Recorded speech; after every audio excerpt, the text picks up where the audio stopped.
In the past hour, you've seen a British journalist ask some tough questions. What hurts you most? When they lie. The lies. They're complete lies. And some tougher questions. You had sex with Debbie. Yes. I know that's difficult for me to say because you're so embarrassed. You're about to hear Michael Jackson's family rally around him, voicing their support. They can go and talk to these children all they want. They're not going to find anything. What they need to do is leave him alone. And voicing their disagreement. I hear Michael saying that he's lonely. But back in those days, Michael had his brothers. He had all his brothers to play with. You've seen Michael's ex-wife come forward for the first time with expressions of emotion. I'd never seen him that happy. And that's what made it wonderful for me. And expressions of strength. I do not leave my children. My children are with their father, where they're supposed to be. But most of all, you've seen Michael Jackson's own private cameras catch the good, I think God outdid himself when he created children. the bad, If you dangle blanket over a balcony, you are going to be severely criticized. the strange, You let the chimps use your own bathroom. Sure, yeah, of course. Bubbles would go himself. and the strangely human. I am Peter Pan. Oh, you're not your Michael Jackson. I'm Peter Pan by heart.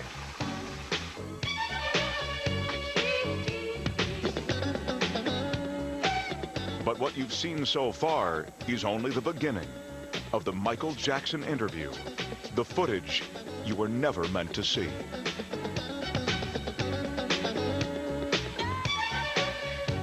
Oh, baby, give me one more chance. Sure you never know. Won't you please let me back in your heart?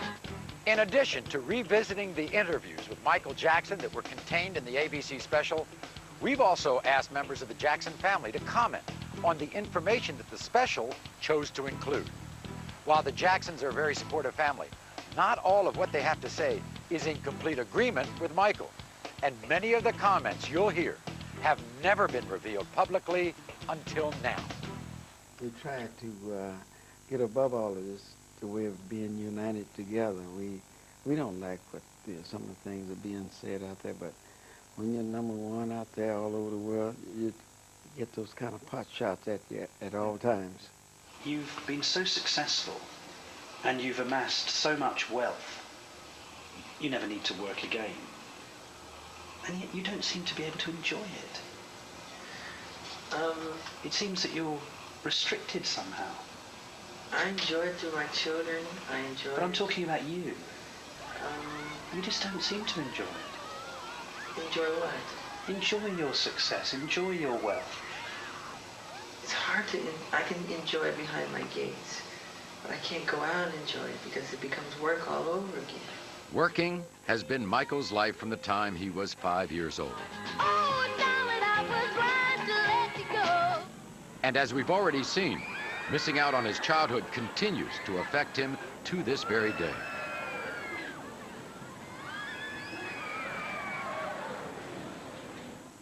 You often seem very lonely. Is that true? I used to be very lonely, painfully lonely. So, you have no idea. I used to walk the streets looking for people to talk to. I hear Michael saying that he's lonely, but back in those days, Michael had his brothers. He had all his brothers to play with. Yeah, all of us. Oh, and so, you know, and those kids that he bought all the candy around, he buy so much candy, and kids would be in a circle, standing around in a circle, and they all be eating candy off the allowance I had given him. But one thing he enjoyed to see those kids eating that candy, he'd be laughing. Weren't you surrounded by your family, by musicians, by people wanting to be your friend? You were an international superstar. How can you say you had no friends? Because those people spoke to me on a language on another level that was musical, that was entertainment, but to get away from that, to separate oneself from that, and to try to discover the fun things about life. When do you feel lonely? When do I feel lonely?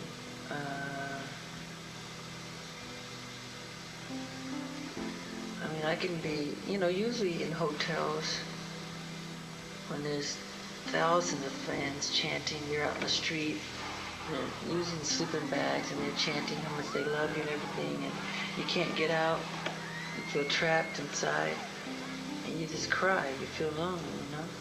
And there's all that love out there, but still you really do feel trapped and lonely that you can't get out. And if you go to a bookstore, if you go out, if you go to a club, which I don't like clubs, you know, every book you buy, they wonder, why are you buying this? Why is Michael Jackson buying this? Why is he reading this? Or you go to the club, as soon as you go in there, every song is my song, as if I want to hear my music. And everybody starts chanting for me to dance. So it becomes a show all over again. So you can't go anywhere. So wherever you go, you know. That's not much of a life, is it? I know, it's difficult. And I don't want to complain like I'm complaining, because it comes with the territory, but I don't think people understand the other side that comes with it. So they're so quick to call you strange and weird, but it's almost as if you're forced to be different, because it's not normal life, you know? I can do the normal things, go to the store and buy a piece of bread, a piece of candy or something. He can't do that. So that would cause you to become a recluse or to sort of be withdrawn. Do you not sometimes wish that you could go to the local store and Of course. buy yourself some food and come back, or go to a Of course. bar? I want to go to the market, like one of those markets, and take one of those carts and throw some food in there and go down the aisle. I would love to do that. Can you do that? No, of course not. Of course not. I tried, and the whole place stops, you know, and everybody's chanting and getting your autograph, and it's hard. It doesn't work. That's why I love putting on disguises. One of the disguises Michael would wear in public was from his music video, Ghost. A makeup process that took several hours and would turn him into a completely unrecognizable and very large white man. I'll sit on a bench at Disneyland, a fat suit. I just sit there and I love it. I learned so much. Watching people, studying people's characters. And that's what I like. I like going inside. And that's the same thing as performance. You can tell right away when an artist, you can read it on her face when she's dancing. She's counting 1 and 2 and 3 and 4 and 5 and 6. And you can see it. But that's the wrong concept for dance. Dancing is about feeling, not about thinking. So when they count, they're thinking. You feel, become the bass, become the drums, become the guitar, the strings. You just become a oneness, you know?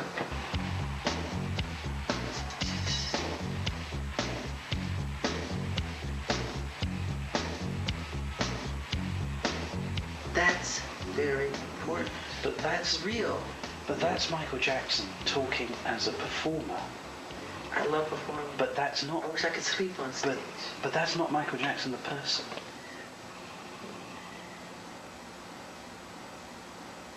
One of the most compelling and revealing lines of questioning that Martin Bashir pursued had to do with the strict discipline that Michael and his brothers endured at the hands of their father. Unfortunately, this is footage that Mr. Bashir and his producers have not allowed us to show you. But we can tell you that it was a very emotional description of beatings with belts and the cords from irons. You remember when you said to me that you just wanted to run away from your father? I hid. I used to hide. Well, one of the things I can see this man tried to do, he tried to pin something on me where I was real brutal. And raising these guys, Jermaine and all the rest of them, they all got whippings. But they didn't get no beatings, you know. They got whippings. And we were disciplined in the way that which he knew. And during that time, all children and parents at the time, they whipped their kids. We had to be in before the lights were on at night, and we had to ask for things. And I thought it was great because it allowed us to become what we became. We never got on drugs. We never got in trouble. And I see the difference from my upbringing as when I came to California, and friends that I went to school with, how they would curse their parents out and slam the door and disrespect them. Joseph didn't beat him or anything like that. We just disciplined him out of love. And the Bible says if you love a child, you will discipline them. The discussion of the strict discipline and verbal abuse by Michael's father went on for almost 8 minutes in Mr. Bashir's finished special. But what he did not include was a short but very revealing comment from Michael about his father. He just, I don't think how much he hurt me with his love, but he's a genius. The man is a genius. At the same time, he is a genius. He really is. But Michael, he injured you when you were a child. Yeah, but look what came out of it. Well, maybe I wouldn't have the affection for the kids that I have today, wanting to help them. When we return, the police investigation that put Michael on the offensive. At every opportunity, the media has dissected and manipulated these allegations to reach their own conclusions. And Debbie Rowe finally reaches her limit. I'm tired of the lies. I'm tired of the bull. The devastating disease that Michael claims turned him porcelain white. Said I was putting on cream to make myself lighter. That's not true. I did vitiligo. And friends of Michael who were forced to leave their home. All when the Michael Jackson interview, the footage you were never meant to see, continues. It's a turbulent lifestyle for the